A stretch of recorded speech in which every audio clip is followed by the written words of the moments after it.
Now, the UK, France and Germany are reported to be seeking to censor Iran over its lack of cooperation with the UN nuclear watchdog. The International Atomic Energy Agency says Tehran is enriching uranium to near weapons-grade levels.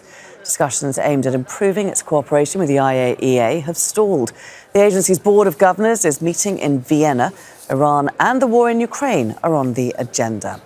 Let's bring in Osama bin Javaid. He's live for us in the Austrian capital, keeping across events at that meeting. Tell us a little bit more, Osama, about this IAEA resolution that's on the table. What does it mean? Well, it means that the so-called E3, UK, France and Germany, are going to be putting further pressure on the IAEA to try and get Iran to comply with international requirements. These requirements stem from the Joint Comprehensive Plan of Action, or the JCPOA, which was signed in 2015 and then ripped apart in 2017 when the Trump administration pulled out of it, and Iran said that if America and Europe doesn't comply with its part of the agreement, it shouldn't as well. Here, the statement, as we've heard from the Director General of the IAEA, about a comprehensive dialogue which is going to take place in this meeting, which is going to continue for the next few days. There's lots of things to unpack, including nuclear research, Syria, Iran, the Middle East. But the focus remains on this particular issue of how Iran is enriching its uranium and what the IAEA can do. I spoke to the Director General and I asked him specifically about whether he wants to put pressure on Iran, and he said he wants to do the course of persuasion rather than pressure.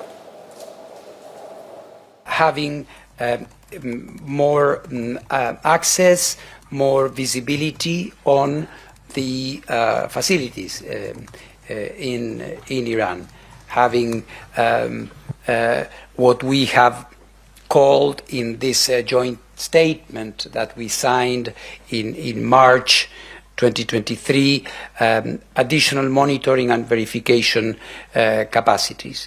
Put in simple English, have more cameras, have more online systems, have perhaps more frequency of visits, have visits to places that we are not visiting at the moment.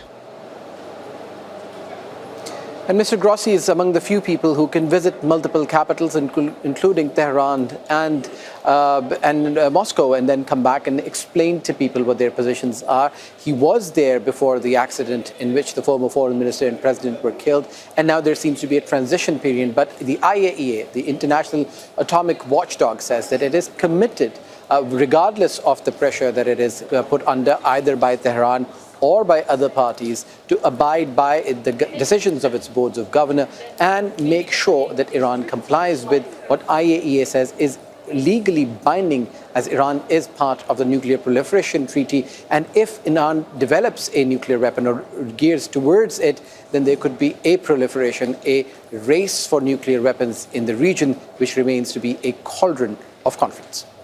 Osama bin Javaid joining us there from Vienna. Thanks very much, Osama.